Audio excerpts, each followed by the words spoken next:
하나님이 세우셨다라고 하는 이런 주제 가지고 말씀을 드리려고 하는데요. 사무엘상 3장 1절부터 계속되어지는 2장, 3장, 4장까지의 말씀의 내용에 보면은 두 사람에 대해서 기록하고 있어요. 사무엘과 그의 가정, 엘리 제사장과 그의 가정, 두 가정에 대해서 말씀하고 있습니다. 그런데 성경에는 참 보면 이 완전히 반대되어지는 사울의 집은 점점 쇠하여 가고 다윗의 집은 점점 흥하여 갔더라. 이렇게 한 것처럼 여기 엘리의 집은 점점 쇠하여 가고 사무엘의 집은 점점 흥하여 갔더라. 그런데 여기에 쇠하여 갈 정도가 아니라 비참한 최후를 맞이했던 것을 볼 수 있습니다. 그래서 저는 참 여호와를 섬기는 성도로서 우리는 한 생애를 살아가면 저는 하나님께 존귀하게 쓰임받는 성도들이 되어질 수 있기를 주님의 이름으로 축복합니다. 2016년도는 우리가 하나님 앞에 구원받고 하나님 백성과 주어진 직분자로서 주님의 손에 붙잡혀서 하나님께 존귀하게 강건하게 풍요롭게 지혜롭게 능력 있게 쓰임받는 우리 모든 성도들이 되어질 수 있기를 주님의 이름으로 축복합니다. 그런데 우리에게 중요한 것이 있어. 하나님이 존귀하게 세워주는 사람이 있고 그리고 또 비참한 최후를 맞이하는 안타까운 사람이 성경에 꼭 이렇게 비교해서 말씀하고 있어요. 오늘도 똑같은 겁니다. 사무엘은 존귀한 대로 세우고 엘리와 그 아들들은 처참한 지경에 떨어지는 극과 극의 삶의 결과가 오늘 선포된 오늘 읽은 이 말씀 내용 가운데 포함되어 있어요. 그러면 왜 하나님이 언제나 어떤 사람을 존귀한 자로 세우고 어떤 사람을 존귀한 자리에 세우지 않고 사람들에게 비웃음거리가 되고 손가락질을 당하고 정말 다른 사람에게 정말 안타까운 그런 마음을 갖게 하는 그런 처참한 결과로 떨어지는 이유가 무엇인가? 이런 성경에 기록된 사람들을 보면서 우리가 알아야 돼요. 2016년도를 살아가는 여러분과 저는 엘리 가문의 사람들이 되었지 말고 저는 사무엘의 가문의 사람들이 되어질 수 있기를 주님의 이름으로 축복합니다. 그런데 오늘 말씀 가운데 보면은 하나님께서 어떤 사람을 존귀히 세우시고 어떤 사람을 이렇게 낮추시고 비참한 삶을 살아가도록 하나님이 그렇게 하나님이 버리시는가라고 하는 것에 대해서 오늘 말씀 가운데 꼭 우리가 마음에 담아야 할 말씀이 있습니다. 사무엘상 2장 30절입니다. 여기 나와 있어요. 다 같이 보겠습니다. 그러므로 이스라엘 하나님 다 여호와가 말하노라. 내가 전에 내 집과 내 조상의 집이 네 앞에 영원히 행하리라 하였으나 이제 나 여호와가 말하노니 결단 그렇게 하지 아니하리라. 나를 존중히 여기는 자를 내가 존중히 여기고 나를 멸시하는 자를 내가 경멸하리라. 이건 단위적인 사건이 아니라 이 말입니다. 전에도 그랬고 오늘도 그러지만은 내일도 내가 이렇게 하리라. 뭐냐면은 나를 존중히 여기는 자를 내가 존중히 여기고 나를 멸시하는 자를 내가 경멸하리라. 하나님이 존중히 여겼던 사람은 사무엘입니다. 하나님 앞에서 경멸을 당했던 사람은 엘리와 그의 가정이에요. 두 아들입니다. 그래서 오늘의 말씀 가운데서 그 이유를 말씀하고 있습니다. 그럼 여기서 먼저 엘리 제사장의 최후에 대해서 엘리는 선지자이면서 제사장입니다. 그런데 그 제사장과 선지자로 세움받았는데 어떤 분이 그래요. 그 카톡에 보니까 시작보다 끝이 아름다운 삶을 삽시다. 그래, 항상 시작보다 끝이 아름다운 삶을 산다. 그게 이제 그 사람의 카톡에서의 그 내용에 써 있는 내용입니다. 사람마다 카톡에 뭐 글 쓰지 않아요. 여러 가지 쓰는 내용 가운데 처음보다 나중에 시작보다 끝이 좋은 삶을 살자. 우리 믿는 성도들은 성경에도 보면은 너희 처음 시작은 미약할지라도 나중은 창대하리라. 하나님께서 창대하고 왕성케 했다. 이삭을 축복하사 그를 창대하고 왕성하게 했다. 창대 왕성이란 말은 많아지고 커지고 늘어나고. 다 같이 시작. 많아지고 커지고 늘어나고 점점. 이것을 창세기 26장에서 이삭에게 복 주시되 그가 창대하고 왕성하리라. 그래서 여호와의 복은 점점 많아지고 커지고 늘어나는 것이 여호와의 복이라 이렇게 말씀하고 있습니다. 하나님 여러분과 제가 다 사무엘처럼 존귀한 자로 쓰임받기를 원하십니다. 그런데 사무엘처럼 존귀한 자로 쓰임받지 못하고 엘리나 그의 아들들처럼 비참한 즉 끝이 좋지 아니한 삶을 살았던 안타까운 사람들이 나오는데 먼저 이 제사장이며 선지자였던 엘리 제사장은 3장 1절에 보면은 우리 3장 1절 저기 영상에 제가 안 줬어요. 3장 1절 시작. 아이 사무엘이 엘리 앞에서 여호와를 섬길 때 여호와의 말씀이 희귀해 이상이 흔히 보이지 않았더라.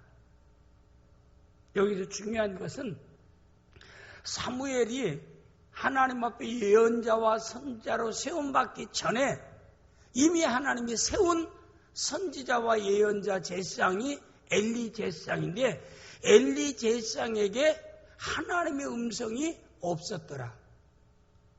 우리 믿는 성도에게 중요한 겁니다.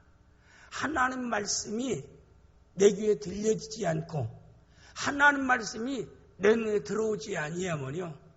그런 지금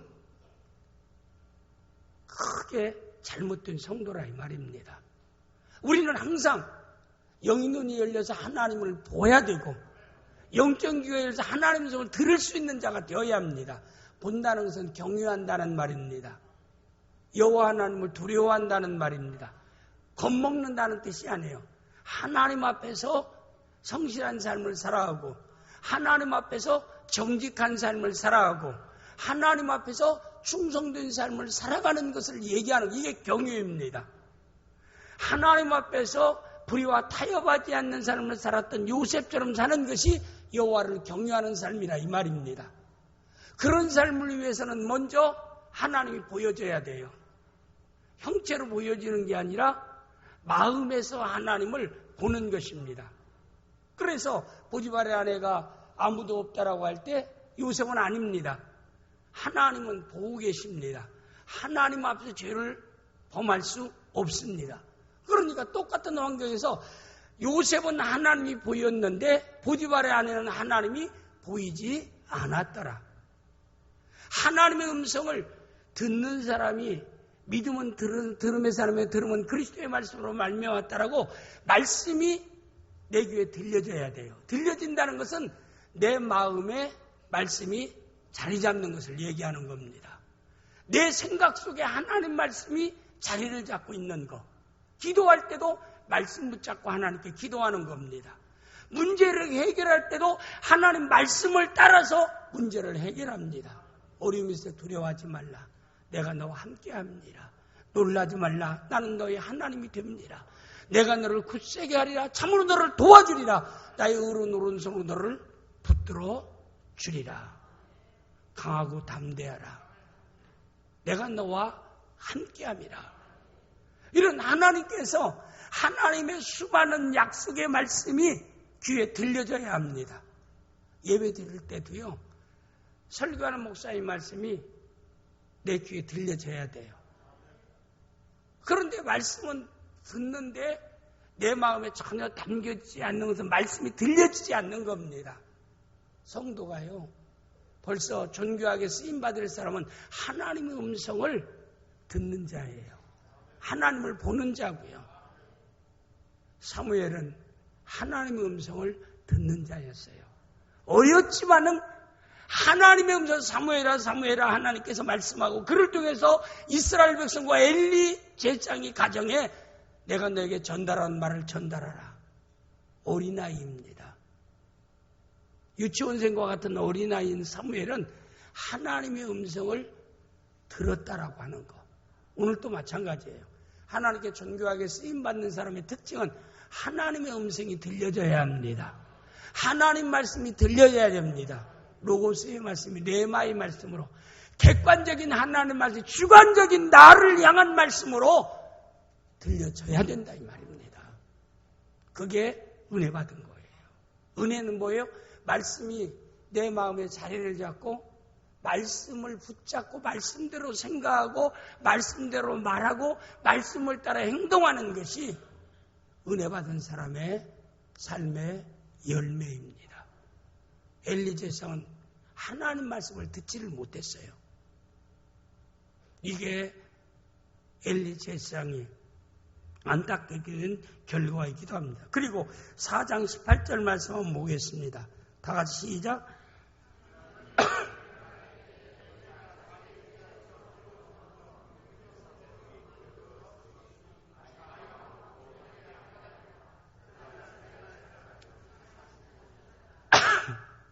엘리 제사장은 40년 동안 선지자와 제사장의 사명을 감당했는데 처음부터 하나님께서 못 들은 게 아니에요.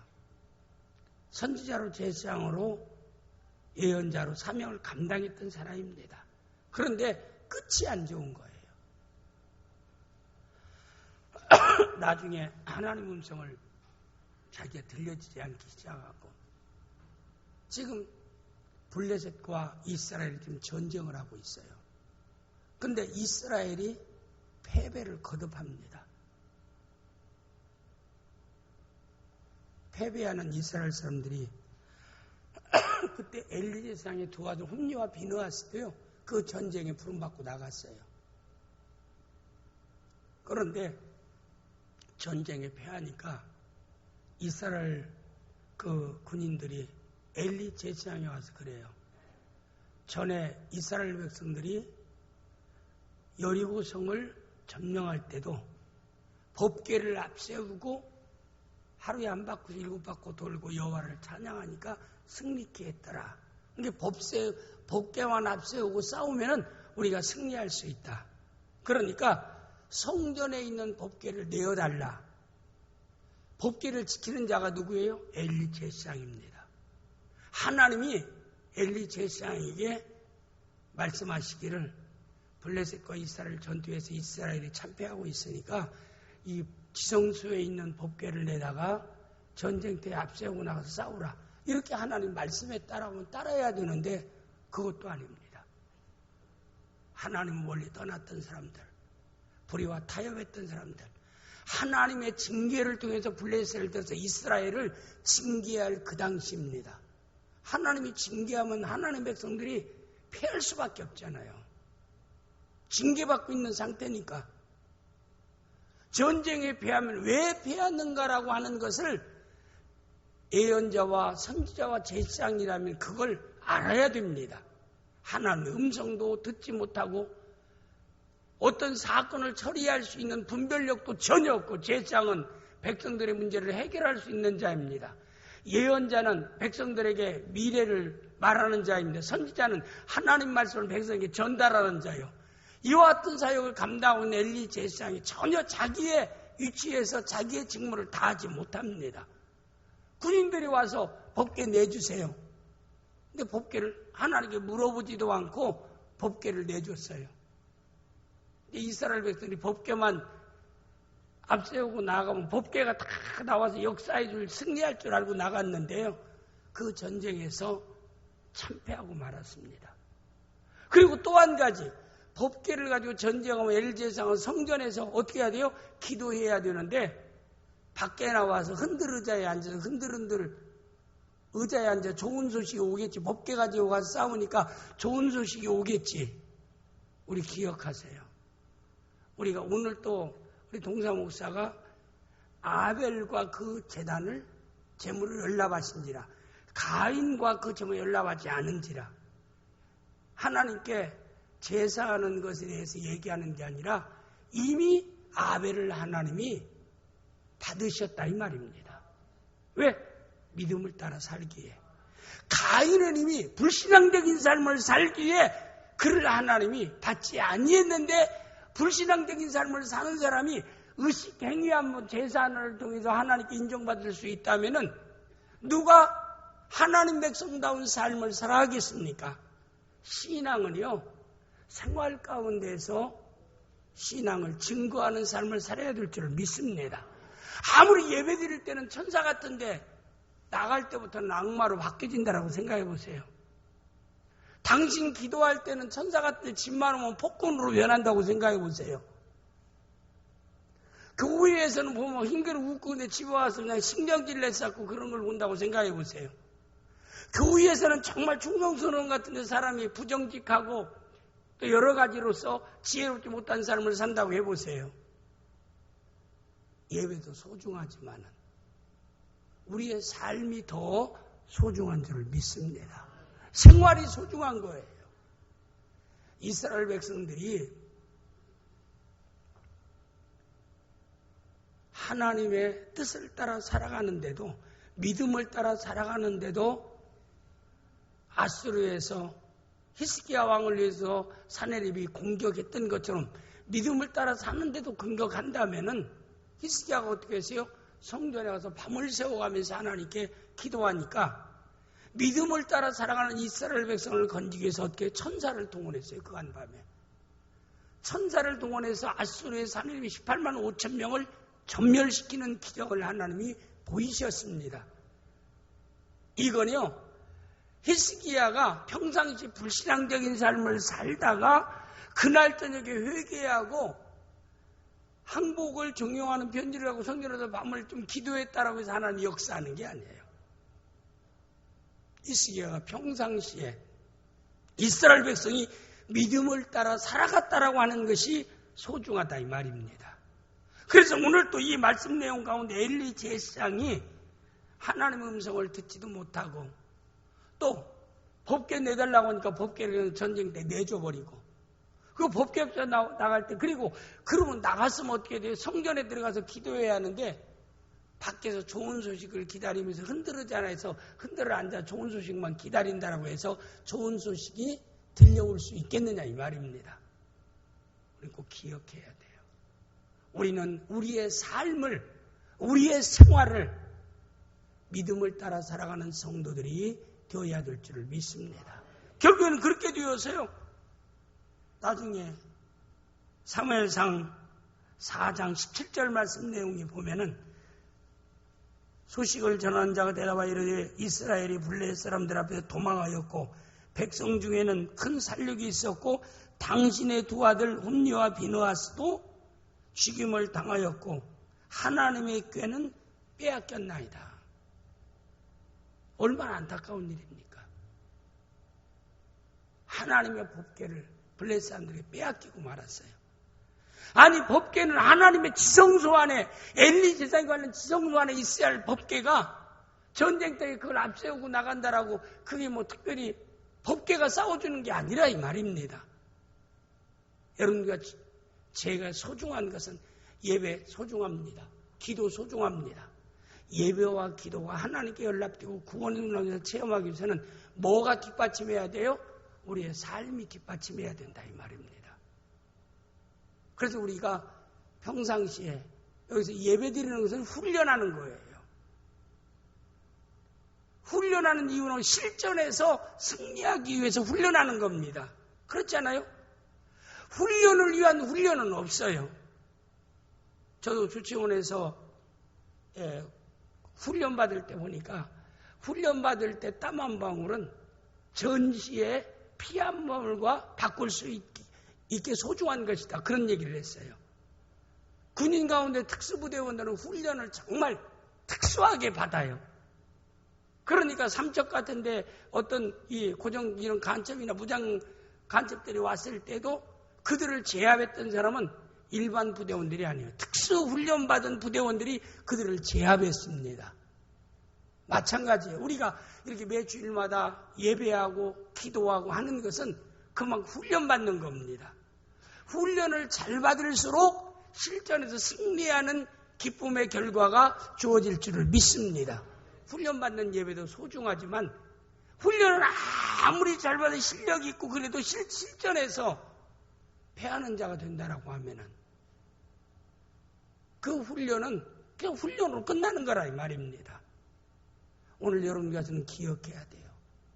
법궤만 앞세우고 나간다 해서 승리하는 게 아니라 그들의 삶이 잘못됐기 때문에 법궤를 앞세우고 나가도 그들은 법궤까지 빼앗기는 치욕을 당하고 엘리사의 두 아들이 비참한 지원을 맞이하는 그런 결과가 주어지게 됐더라. 그리고 19절 말씀 내용에 보면은 그의 며느리는 비느하스의 아내가 임신하여 해산할 때 아까웠더니 하나님이 꾀를 빼앗긴 것과 그의 시아버지와 남편이 죽은 소식을 듣고 갑자기 몸을 꿀에 해산하고 그리고 또 20절 말씀 내용이 보면은 4장 20절 말씀 내용이 보면은 제가 지금 영상을 안 주어서 지금 빨리 못 찾는 것 같아요.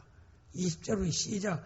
주워갈 때 곁에 있던 여인들이 그에게 이르되 두려워하지 말라. 내가 아들을 낳았다 하되 그가 대답하지도 아니하며 관념하지도 아니하고 이르기를 영광이 이스라엘에게서 떠났다 하고 그 아이 이름을 이가봇이라 하였으니 하나님의 궤가 빼앗겼고 그의 시아버지와 남편이 죽었기 때문에 이가봇이라는 말은 이미 우리 가문은 끝났다. 망하였도다. 우리 가문만 아니라 이스라엘 전체가 망하였도다. 그 며느리가 한탄하는 내용이 나옵니다. 이런 안타까운 이런 결과가 주어진 이유가 뭘까요? 그 이유를 사무엘상 3장 13절에서 잘 얘기하고 있어요. 사무엘상 3장 13절. 이것도 제가 영상 안 띄워줬어요. 제가 사무엘상 3장 13절. 저 위에 굉장히 이렇게 성경 안 주고 이 앞에서 읽어버리면 저쪽에서요 당황을 굉장히 많이 합니다. 3장 13절 말씀 시작. 내가 그의 집을 영원토록 심판하겠다고 그에게 말한 것은 그가 아는 죄악 때문이니 이는 그가 자기 아들들의 저주를 자청할 금하지 아니하였음이니라. 우리가 알아야 됩니다. 사무엘상 2장 30절 말씀에 나를 존중히 여기는 자를 내가 존중히 여기고 나를 멸시한 자를 내가 경멸하리라. 엘리 제사장이 보니 내가 그 집을 영원토록 심판하겠다고 그에게 말한 건 그가 아는 죄악 때문이니. 그렇잖아요. 엘리를 하나님이 버리고 그의 가문을 두 아들을 버린 이유는 그들의 죄악 때문이라고 이 성경 그대로 띄워놔요.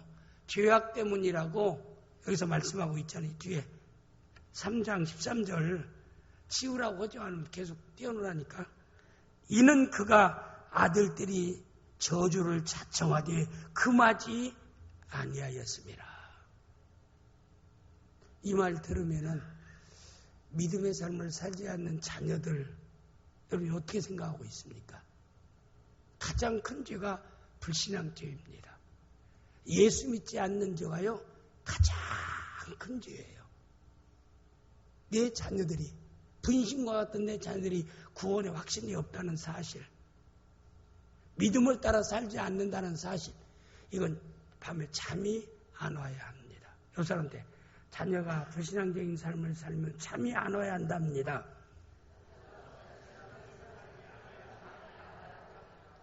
그래서 잠을 그렇게 잘 주무십니까? 엘리 제사장이요 아들들이 죄악된 삶을 사는데도요 강력하게 제지하지 않았다 이 말입니다. 그래서 우리 믿는 성도들이요 어렸을 때 잡기가 좀 더 쉬워요. 영아부 때 잡기가 쉽고 태아 있을 때는 부모가 태아 있을 때부터 영아부 나오기 시작하면 아주 너무나 좋고 태어날 때부터 데리고 나오는 거 참 좋은 일. 저는 여기 예배 때마다 새로 태어나서 처음 이렇게 데리고 나온 아이들 보면 야, 참 저 아이는 복받은 아이다. 부모가 이제 생일회가 지나서 밖에 데리고 다닐 때가 되면 먼저 이렇게 탁 데리고 우리 성철이도 앞으로 시선이랑 아이 낳으면 꼭 먼저 데리고 와라. 시집이나 친정집 데리고 가지 말고 생일회 지나면 딱 교회에 먼저 데리고 와서 이렇게 복을 기도받는다는 거. 그리고 또 영아부 때, 유치부 때 자녀를 위해서 끊임없이 본을 보여야 돼요. 기도하는 본을 보여줘야 되고 부모가 말씀 읽는 본을 보여줘야 되고 오늘 제가 아침에 이제 집에서 이제 난예배 드리려고 오는데 할아버지가 손자를 업고 제 앞에를 가요. 근데 그분이 교회 갔다 오는 것 같아요. 손자를 데리고 유치부에 갔다가 아주 어리니까 추우니까 업고 할아버지가 오면서 따라오니까 손자에게 따라서 해라. 예수님께서 이렇게 말씀하셨습니다. 밑에 예수님께서 이렇게 말씀했습니다. 하면서 오늘 읽었던 암송을요. 할아버지가 손자 유치원에 데리고 갔다 끝나고 데리고 업고 오면서 그걸 계속 반복해서 얘기하더라고요. 내가 저 아이는 참 복받았다. 믿음의 할아버지를 만났다는 게 복받았다. 저 어머니 아버지도 저놈 얼마나 더 좋을까? 우리가 알아야 됩니다. 여러분이 이 땅에서 복을 받는 것도 소중하지만 자녀가 하나님께 복 받는 것이 더 값진 기업이요 상급일 줄을 믿습니다. 여러분도 잘 되어야 되지만 여러분의 자녀가 더 잘 되어야 될 줄을 믿습니다. 다른 길 없어요. 믿음을 가장 소중하게 여겨야 합니다. 부모님이 믿음을 소중하게 여기지 않는데 자식들이 믿음을 소중하게 여길까요? 부모님이 예배를 소중하게 여기지 않는데 자식들이 예배를 소중하게 여길까요? 부모님이 기도하지 않는데 자녀들이 기도할까요? 아니지 않아요. 엄마로서 나 아침 학교 가려고 할 때는 신발 신고 가기 전에 잠깐 기도하자. 단 20초를 기도해도 주님 오늘도 학교생활 믿음 안에서 잘하게 하소서. 건강으로 지켜주옵소서. 예수님의 이름으로 기도합니다. 기도하고 붙잡고 학교에 보낼 수 있는 엄마라면 얼마나 좋겠습니까? 너무나 안타깝지 않아요? 분명히 오늘 말씀에서도 아들들이 저주를 자청하되 저주를 자청이란 말은 어쩔 수 없이 죄를 범하는 게 아니에요. 자기가 죄를 선택해서 죄를 행했다 이 말입니다. 하나님의 저주를 엘리의 두 아들이 자청하는데도 금하지 아니하였습니다. 부모된 자의 책임은요. 먹여서 키우는 것만이 부모된 자의 책임이 아닙니다. 믿는 성도는 신앙교육을 어려서부터 시켜야 될 줄 믿습니다. 세상에서 가장 소중한 게 뭐예요? 믿음을 따라 사는 일이지 않아요. 신앙을 따라 사는 일이지 않아요. 여러분 알지 않아요? 세상에 어떤 것이 가장 귀한 것인가? 우리 나군의 귀한 성도들은 오늘 이 말씀 가운데 자기 아들들이 그가는 엘리 제사장입니다. 엘리 제사장이 지금의 선지자로 예언자로 제사장으로서 하나님의 음성을 듣지도 못하고 하나님을 보는 눈도 이제 어두워졌어요. 하나님의 음성 귀에 들려오지도 않아요. 눈이 있어도 보지 못하고 귀가 있어도 듣지 못하는 영적으로 잠자는 자예요. 영적으로 병든 자입니다. 그런 자가 되어지니까 자기 아들들이 저주를 자청하는데도 금하지 아니하였습니다. 이 말씀 여러분 마음에 깊이 새겨야 됩니다. 하나님 여러분에게 분위기와 같은 자를 맡겼어요. 여러분 자녀 이전에 하나님의 자녀입니다. 70억 가운데 그래도 여러분이 가장 잘 기를 수 있겠다, 양육할 수 있겠다고 기대해서 하나님이 맡긴 거예요. 서울대학 들어가는 것만, 좋은 기업 들어가는 것만 잘한 거 아니에요. 믿음의 사람을 세우는 겁니다.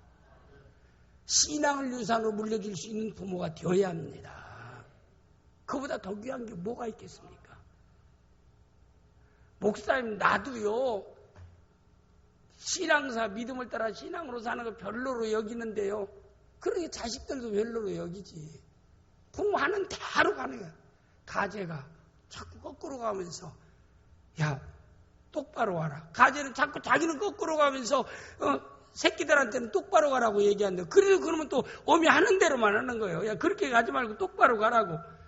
아니, 가재 어미가 똑바로 안 가면서 새끼들한테 똑바로 가라고 하면 그 가재들이, 개들이 없지. 엄마 따라서 그대로 똑같이 가요. 목사님, 뭐 이렇게 10년 초부터 저렇게 사람을 그냥 때리냐고. 그게 아닙니다. 우리가 새로운 각오와 결단과 2016년도를 출발하자 이 말입니다.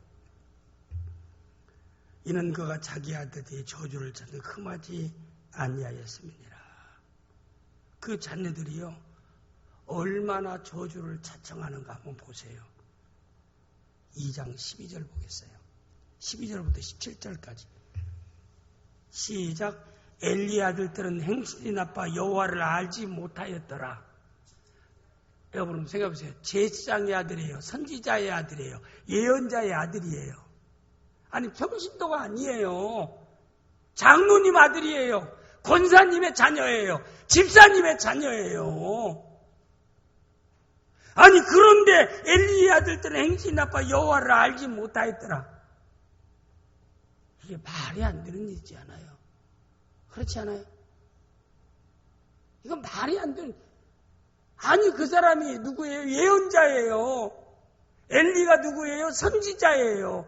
엘리가 누구예요? 제사장이에요. 그런데 그 아들들은 행실나빠 여호와를 알지 못하였더라. 13절 그 제사장들이 백성에게 행하는 관성을이라는 곧 어떤 사람이 제사를 드리고 그 고기를 삶을 때 제사장의 사원의 손에 3살 갈고리를 가지고 와서 14절 그도 냄비에다 쏟으나 큰 뚜대나 가마에 찔러 넣고 갈고리에 걸려 나오는 것은 제사장의 다이거저로 가이되 실로에서 끄고대온 모든 이스라엘 사람에게 이같이 할 뿐이 아니라 기름을 태우기 전에 제사장이 사환이 와서 제사 드리는 사람에게 이르기를 제사장에게 구워드릴 고기를 내라. 그가 내게 삶은 고기를 원하지 않냐고 날 것을 원하신다 하다가 이게요 2 아들들이 하는 거예요. 하나님 앞에 성물을 드려야 되는데 하나님도 보지 못하고 듣지 못하는 자기 아버지를 2 아들이 파는 거예요. 와서 고기를 달라. 하나님께 드릴 수 있는, 성대로 드릴 수 있는 고기를 달라. 해가지고 먼저 하나님께 드리기 전에 먼저 가져가는 겁니다. 그리고 16절 말씀에 그 사람이 이르기를 반드시 먼저 내 기름을 태운 후에 내 마음이 원하는 대로 가지라면 먼저 하나님 앞에 드리고 난 뒤에 네 마음대로 가져가라고 얘기하면 2 아들 엘리 제사장이 오는 행위를 얘기했어요. 그가 말하기를 아니라 지금 내게 내라. 그렇자면 내가 억지로 빼앗으리라 하였으니 17절 이 소년들의 죄가 여호와 앞에 심히 크면 그들이 여호와의 제사를 멸시함이었더라. 그러니까 백성들이 흠없는 제물을 하나님께 드리기 위해서 그 제물을 준비할 때 하나님께 드리기 전에 엘리의 2 아들들이 먼저 하나님 드릴 제물을 와서 탈취해 갔다 이 말입니다. 그러니까 제발 좀 하나님께 드리고 난 후에 가져가라. 그럴 수 없다 하고 강탈하여 가니라. 여기서 보면은 여호와의 제사를 멸시합니다. 이 예배는 구원받은 성도 하나에게 영광 있는 최고의 믿음의 신앙 고백입니다. 그런데 그 예배를 망쳤더라 이 말입니다. 누가요? 엘리 제사장의 아들들이. 그뿐만 아니라 2장 22절 보겠습니다. 정말 깜짝 놀랄 일. 시작. 엘리가 매우 늙었더니 그 아들들이 온 이스라엘에 행한 모든 일과 희망문에서 수종드는 여인들과 동침하였음을 듣고 성전에서 헌신하는 여인들을 욕을 보였더라 이 말입니다. 제사장, 아버지가 제사장이에요. 예언자예요. 선지자예요. 성막 안에서 헌신하는 삶을, 봉사하고 헌신하는 삶을 살아가는 그 여인들을 욕보였더라.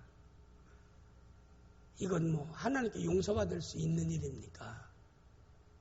도저히 용서받을 수 없는 악한 행위를 그들이 한 것을 볼 수 있습니다.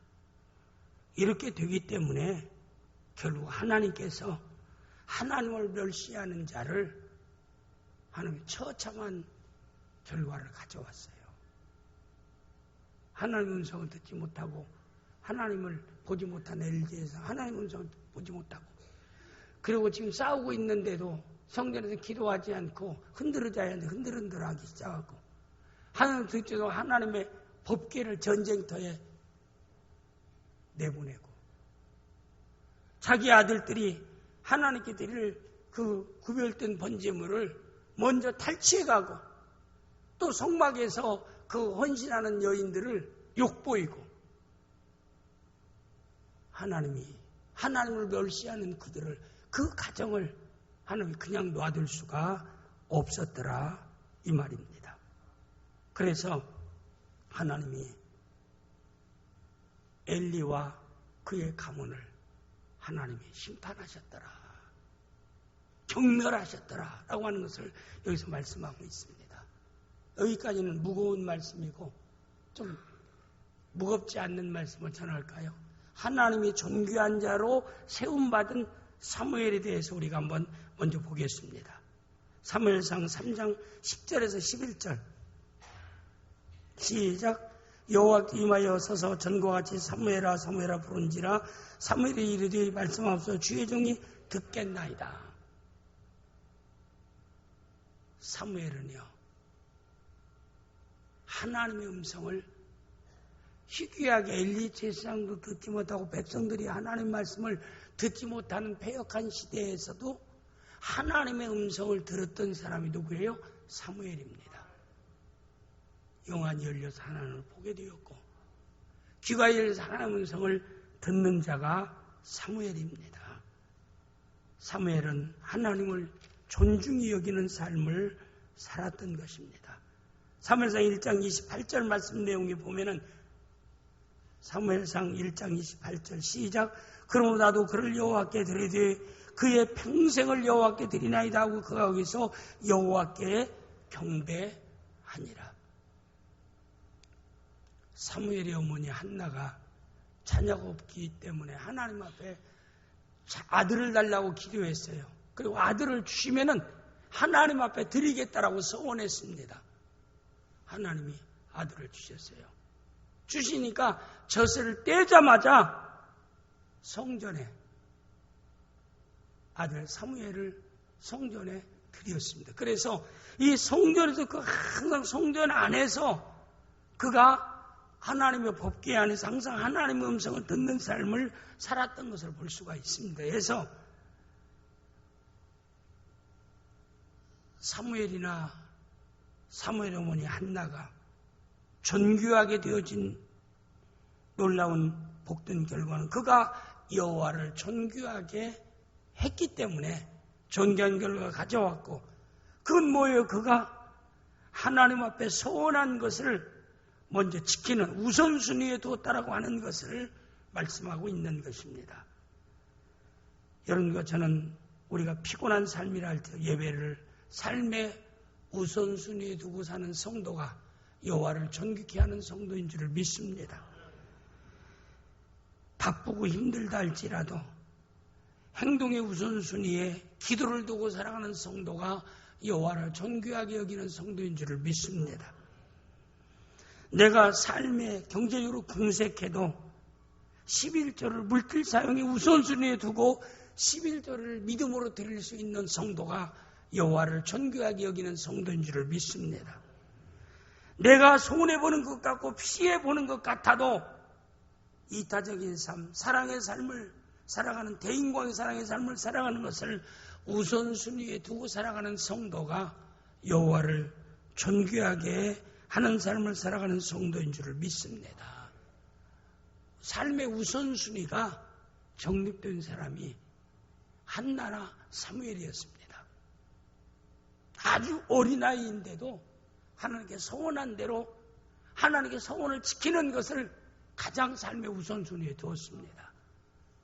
여러분과 저가 여호와를 경외하는 것을 삶의 우선순위에 두고 살아가는 것이 여호와를 존귀케 하는 성도인 줄을 믿습니다. 또 사무엘상 2장 35절 말씀 내용이 보면은 내가 나를 위하여 충실한 제사장을 일으키니 그 사람이 내 마음 내 뜻을 행할 것이라. 내가 그를 위하여 견고한 집을 세우니 그가 나를 기름 부음을 받은 자 앞에서 영구히 행하리라. 충실한 제사장을 일으키리라. 이건 사무엘을 두고 얘기하는 겁니다. 그 사람은 사무엘은 내 마음과 내 뜻대로 행할 것이라. 하나님을 존경하게 하는 것은 뭐예요? 하나님 뜻, 하나님 말씀대로 복종의 삶을 살아가는 겁니다. 복종이란 말은 이해돼서 믿어져서 행하는 게 아닙니다. 이해되지 않아도 하나님의 말씀이니까 내 뜻을 꺾어버리고 하나님 말씀에 순종하는 겁니다. 하나님 말씀을 따라 행동하는 거예요. 나만 장군이 이해가 돼서 물 가운데 들어간 게 아니에요. 문둥병은 물속에 들어가면 이것이 더 성하게 되고 더 치료하기가 어려운 상태에 빠지는 것인데도 그는 엘리사의 말을 따라 순종하고 물속에 들어가니까 7번 들어가니까 어린아이 살처럼 되었더라. 여호와를 존귀하게 해드리는 것은 내 생각과 내 뜻 따라서 세상을 살아가는 것이 아니라 하나님의 말씀을 따라서 서는 그것이 내가 안 믿어진다 할지라도 그게 합리적이지도 못하고 과학적이지도 못하고 논리적인 것이 아니라 할지라도 말씀이니까 말씀 따라 행동하는 것이 여호와를 존귀하게 하는 것인 줄을 믿습니다. 66권의 하나님의 역사를 다 보세요.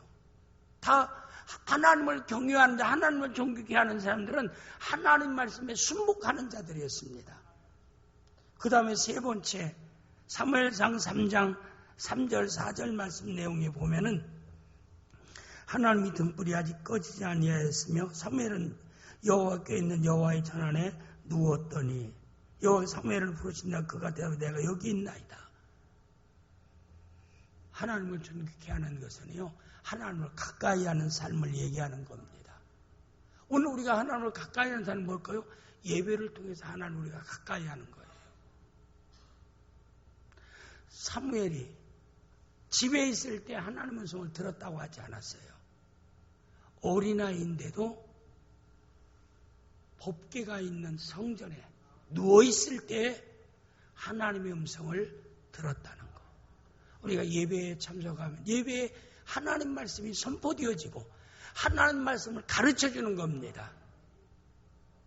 하나님 말씀을 우리가 하나님을 가까이 할 때 이것이 곧 하나님을 더욱더 존중히 여기는 것이다 라고 하는 것을 말씀하고 있습니다.